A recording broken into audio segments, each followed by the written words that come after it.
De volta ao segundo bloco do programa Panorama Político, tenho um prazer aqui de receber nosso amigo Fabrício Gaspar, que deu uma aula aí sobre a questão da intervenção do federal no estado do Rio de Janeiro. Acho que conseguiu esclarecer muitos pontos. Nesse bloco agora, eu estava querendo aprofundar com ele alguns dos problemas relativos à nossa região. Fabrício, hoje aqui na nossa região, se o estado do Rio como um todo sofreu crise, o estado do Rio de Janeiro, o interior do estado do Rio de Janeiro sofre. Mas se você for pegar o interior da parte sul do Rio, Barra Mansa, Piraí, Volta Redonda, você está mais próximo ao estado que está azeitadinho, que é São Paulo.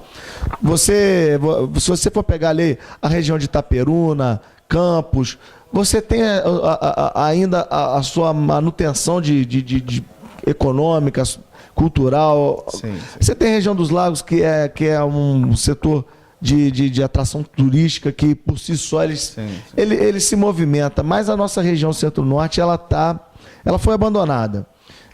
Os reflexos disso são muitos.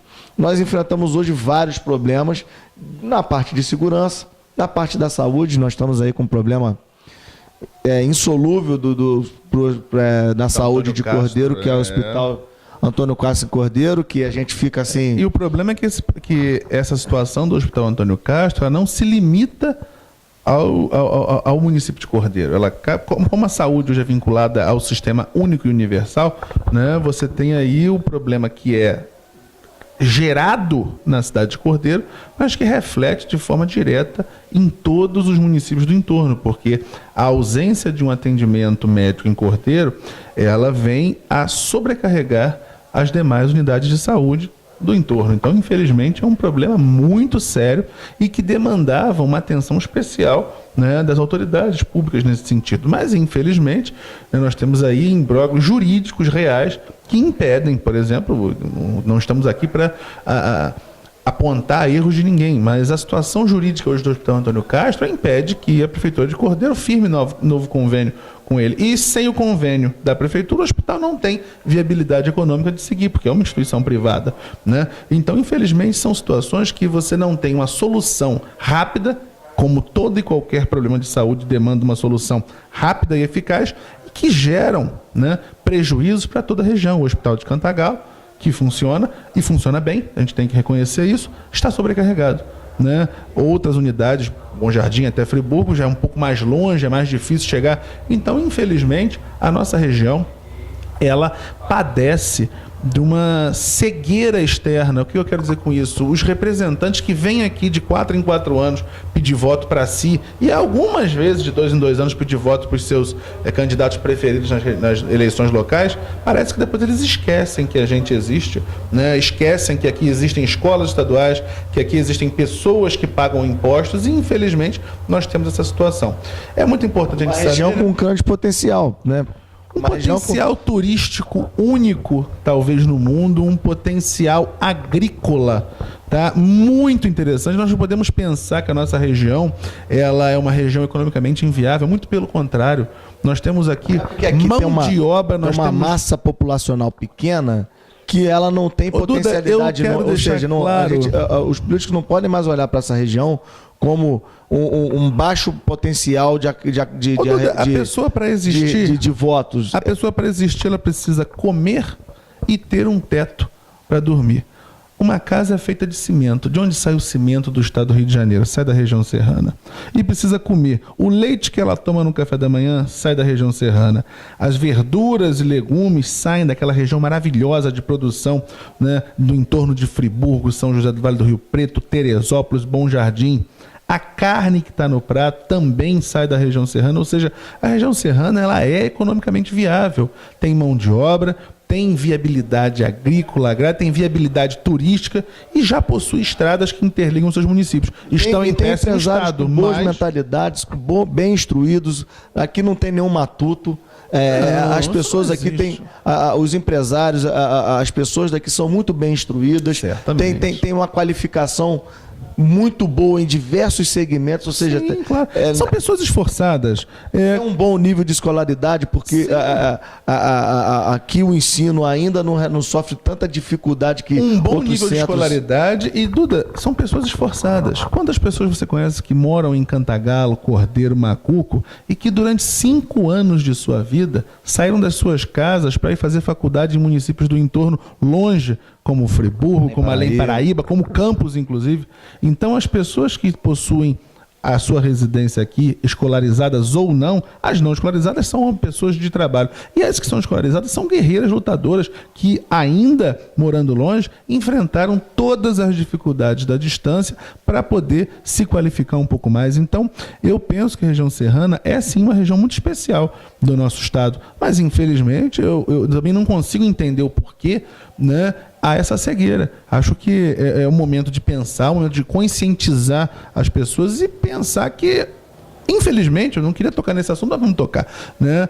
As caras, os rostos que vieram pedir voto na nossa região nas últimas eleições, que estão fazendo 4 anos agora, muitos deles estão sendo questionados as suas atitudes, alguns estão presos, até, né? Exatamente. A gente pega aí o Paulo, né, Melo, que e teve que ficou andando aí pela rua de Cantagalo aí, dando volta com um monte de gente, tá preso. Eu não gostaria de citar nome.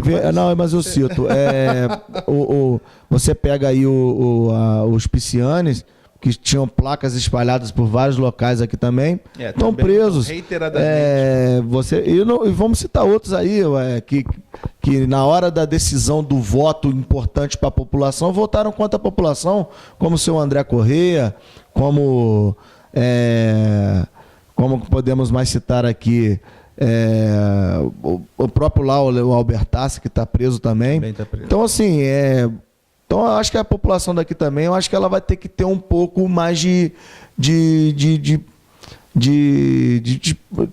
pensar muito bem na escolha que vai fazer. Ela vai ter que pensar muito bem num candidato que realmente vá representar os interesses da nossa região. Porque tem candidatos interessados na nossa região, sim. Tem candidatos que frequentam aqui, que têm um histórico de trabalhos pelas nossas regiões. E aí fica... eu acho que hoje, nesse momento, é muito mais fácil a gente citar as pessoas que a gente deveria não votar do que naqueles que votar. Quem votar, escolha primeiro aquele quem você não pode votar. Muito bem colocado. Se instrua sobre os políticos em quem... Hoje na internet tem, pelo WhatsApp, pelo Facebook, tem uma série de listas de candidatos e políticos que hoje ocupam cargos. A informação hoje circula com muita rapidez, não é? Que você pode se instruir perfeitamente sobre o malefício que é votar nessas pessoas. Então, assim, até, desculpa interrompendo a nossa entrevista, você que vai votar agora nessas próximas eleições, procure essas informações, elas circulam com muita facilidade. Tem várias listagens de pessoas que votaram contra o interesse da população, que votam a favor do interesse do sistema, da máquina, que mantém a nossa população nessa situação. Então, primeiro se instrui em quem você não deve votar. Depois, vão aparecer bons candidatos, e aí você tem a total liberdade de arriscar, de fazer uma escolha, se vai dar certo ou não vai dar errado. Só não pode continuar como está, né? Só não podemos continuar como está. E aí a questão que a gente coloca, e também eu queria até puxar esse assunto, porque tem essa situação da saúde que realmente é triste, e a gente não entende por que por Cantagalo, Cordeiro e Macuco ser uma cidade próxima, não tornar possível um centro de referência que, por mais que seja um pouco distante... Um consórcio intermunicipal de saúde, de saúde, alguma coisa assim. E eu acredito que várias tentativas já devem ter sido feitas. Eu, pessoalmente, acho que a criatividade está faltando nas autoridades públicas. Porque a verdade é que dinheiro não nasce no chão. Falta projeto? Então, vamos lá. O que falta é criatividade. O que eu digo criatividade? Dinheiro não nasce em árvore. O dinheiro, ele circula na sociedade. Se a economia está ruim, o dinheiro circula pouco. E isso, naturalmente, vai se refletir nos cofres públicos, ponto. Agora, a partir do momento em que você sozinho não consegue, é necessário o quê? União de forças. O cooperativismo, o associativismo surgiu justamente para isso, para unir os produtores rurais no campo e dar a eles uma força maior. E isso não pode ser deixado de lado na coisa pública, principalmente na coisa pública. Lugares que são relativamente pequenos, como a nossa região, municípios relativamente pequenos, mas que interagem. Professoras que moram em Cantagalo dão aula porque são concursadas em Macuco e vice-versa. O mesmo acontece entre Cordeiro e Cantagalo. Então, se há esse fluxo de pessoas, Por que não haver uma união entre os governos no sentido de se unir e se criar formas de parceria, volto a dizer, criatividade, que tentem melhorar um pouco a prestação de serviços básicos. Mas aí você citou uma... Falta projeto? Eu não posso dizer que falta projeto. Eu acho que falta, em alguns pontos, é iniciativa. Vamos sentar, vamos tentar, vamos conversar. Mas aí eu vou ter que bater num fato aqui que é interessante, porque quando você fala nesse intercâmbio, a gente necessariamente tem que falar de acesso. Sim, claro. E o que está acontecendo aqui na região é que a estrada que não é privatizada, que se paga caro nas estradas privatizadas para você circular, a gente paga IPVA, e as estradas não privatizadas estão... Não é questão de abandono, é questão assim, de segurança pública, Ontem a gente foi fazer uma matéria, eu vi também o vídeo que você postou, que você acabou de me mostrar, que foram mais de 1.000 compartilhamentos. Nós fomos fazer uma matéria... 15 mil visualizações em menos de 12 horas, né? Nós fomos fazer uma matéria no trecho que vai da aldeia até o Carmo, para falar da situação da estrada, e meu pneu furou. Fazendo a matéria, a gente foi para lá e o pneu do carro que a gente que estava levando a nossa equipe furou. Então, ou seja, para você ver o grau, hoje a gente estava até com um compromisso de ir lá fazer a cobertura de um evento que vai acontecer em Floresta e que nós não podemos colocar a vida das pessoas que estão envolvidas em risco. Então, nós estamos tendo que cancelar a cobertura porque não dá para... Ou seja, a população ainda mais vai sofrer com a falta de informação em virtude da péssima qualidade das estradas. Quantas pessoas têm que ir diariamente em Floresta trabalhar, Fabrício? Eu que passo por lá. Direto.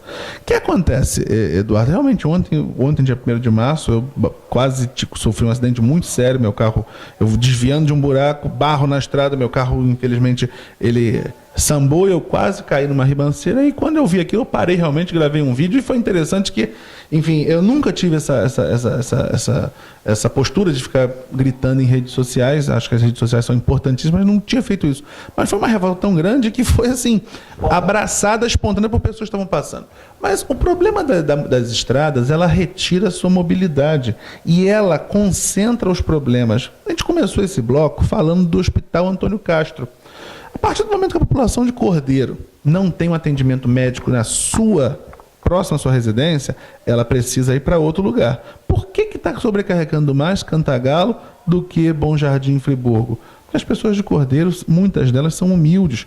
R$10 ou R$12 que vai gastar de pedágio para ir para voltar até Bom Jardim, ou 20 para ir para voltar a Friburgo, vai fazer falta, né, para buscar um atendimento médico naquela região. De Cordeiro para Cantagalo, por mais que a estrada esteja horrível, né, você já não precisa pagar pedágio. Então, você vê como é que essas decisões em relação à privatização de uma estrada que está boa, mas tem que pagar, a outra está horrível, mas você também não paga pedágio.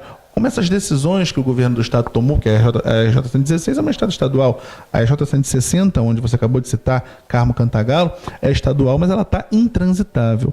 Então, são situações que a mobilidade está absolutamente inexistente no nosso estado e na nossa região serrana, porque isso não é só, como eu citei ontem, essa situação da RJ-160 não é privilégio daquele trecho entre o América e Floresta, não. Você pega ela de lá da Influência até o Trevo da Aldeia, é buraco puro. Na semana passada, no domingo, era a estreia de um time que eu, inclusive, torço muito por ele na Supercopa Noroeste, do Boa Sorte Atlético Clube, que é do lado minha de Euclidelândia, né? E eu deixei de vir de Guapimirim para cá para ver a estreia, porque eu não tive coragem de botar meu carro, né, no domingo na estrada, por medo.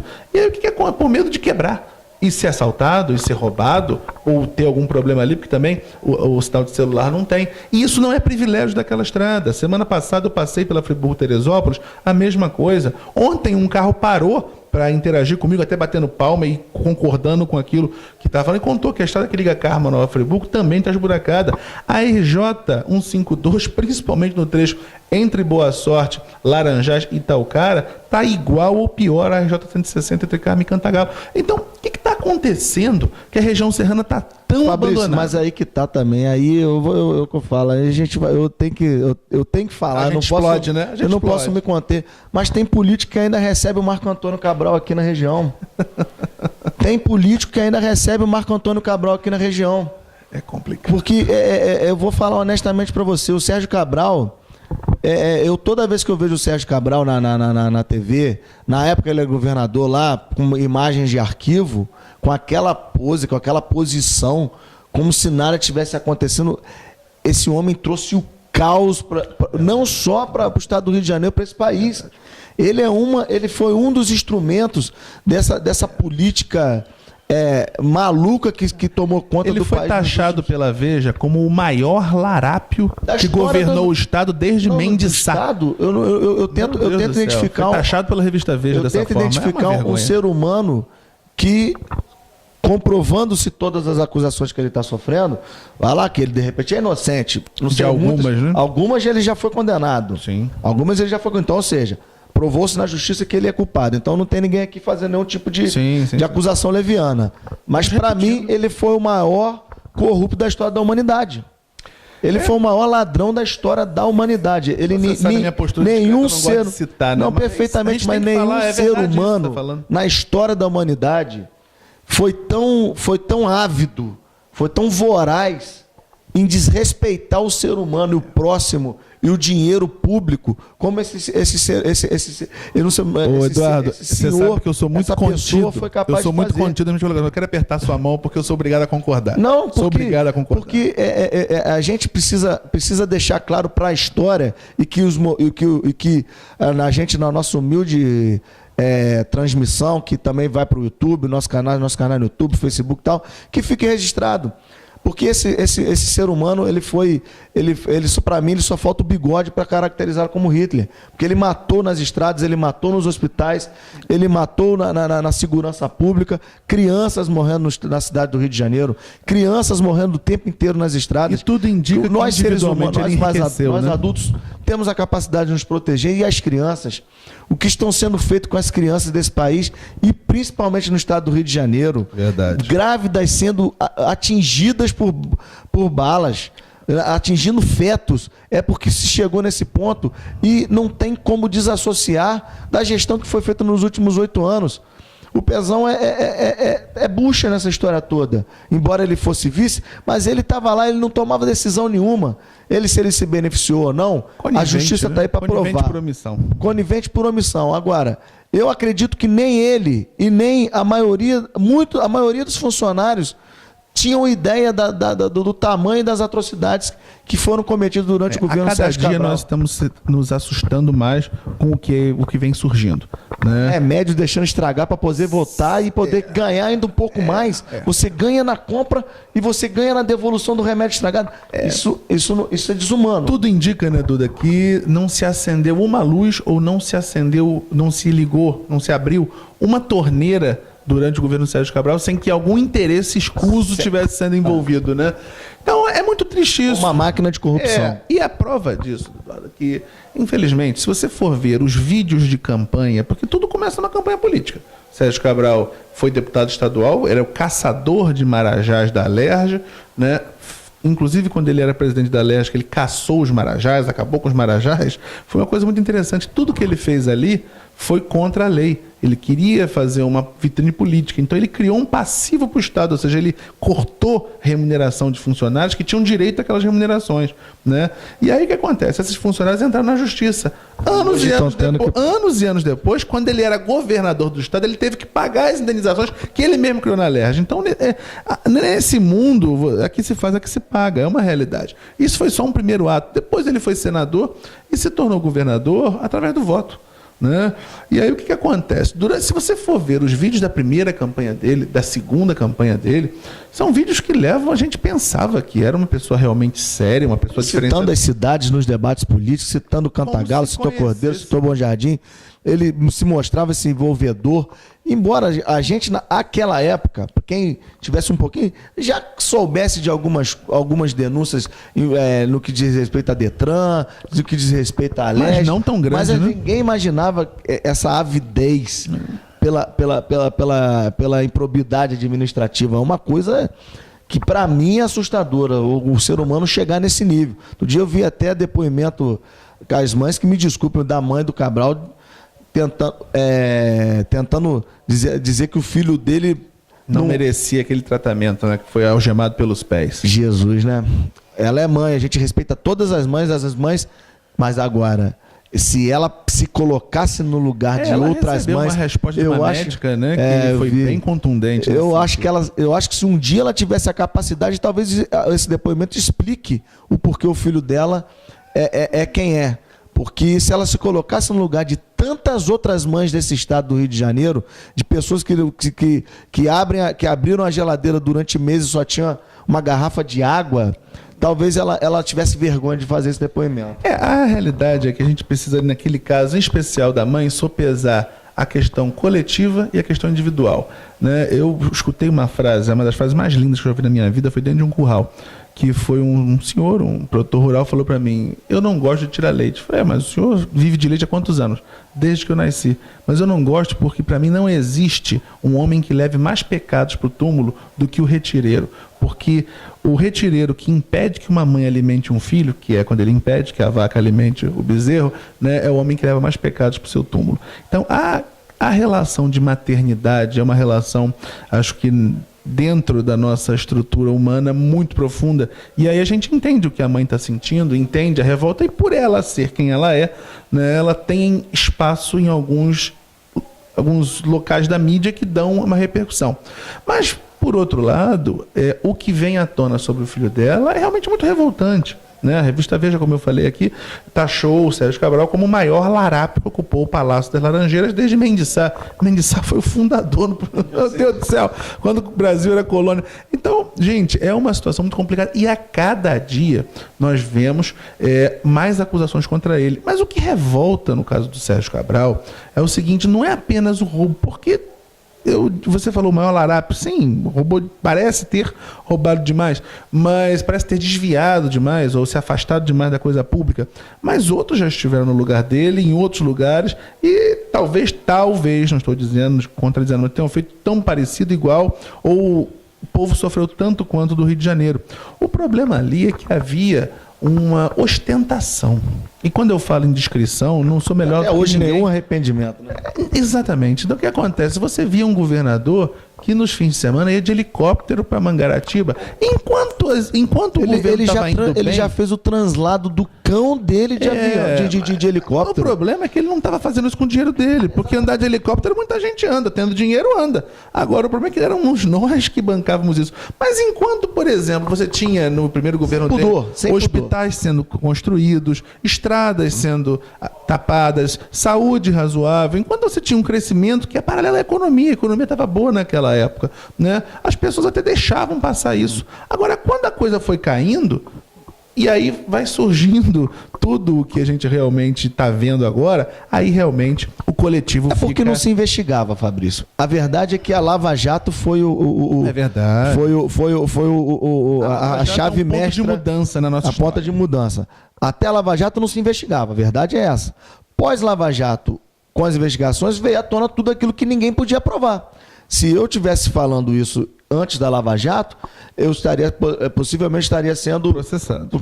Poderia ser alvo de algum tipo de processo. O que eu estou falando são fatos. Eu não estou falando nenhuma mentira aqui. Então, quero dizer que você está falando verdade, e é verdade que todo mundo escuta. Você não fez nenhuma acusação leviana, nada. Você não inventou nada. Quando eu falo que eu não gosto de citar, é aquilo que eu falo. Eu gosto da descrição. Mas você está sendo correto. A imprensa, é que eu falei, a imprensa é isso, a imprensa conduz. Você citou os nomes dos que estão presos, os nomes dos que frequentam aqui, mas são pessoas que, infelizmente, por mais que tenham frequentado, tenham vindo aqui, não têm carinho com a região. Olham para a região apenas como uma fonte de votos. Então, é isso que a gente tem que cortar. Esquecer o marketing, esquecer a beleza e pensar em mudança real. Acima de tudo no próximo, né? Porque votando para que todos possam agora se beneficiar. Fabrício, eu vou chamar mais um intervalo. No terceiro bloco eu tenho mais um temazinho para levantar para a gente poder fechar nossa conversa. Beleza. Obrigado. A gente já volta com mais um Panorama Político.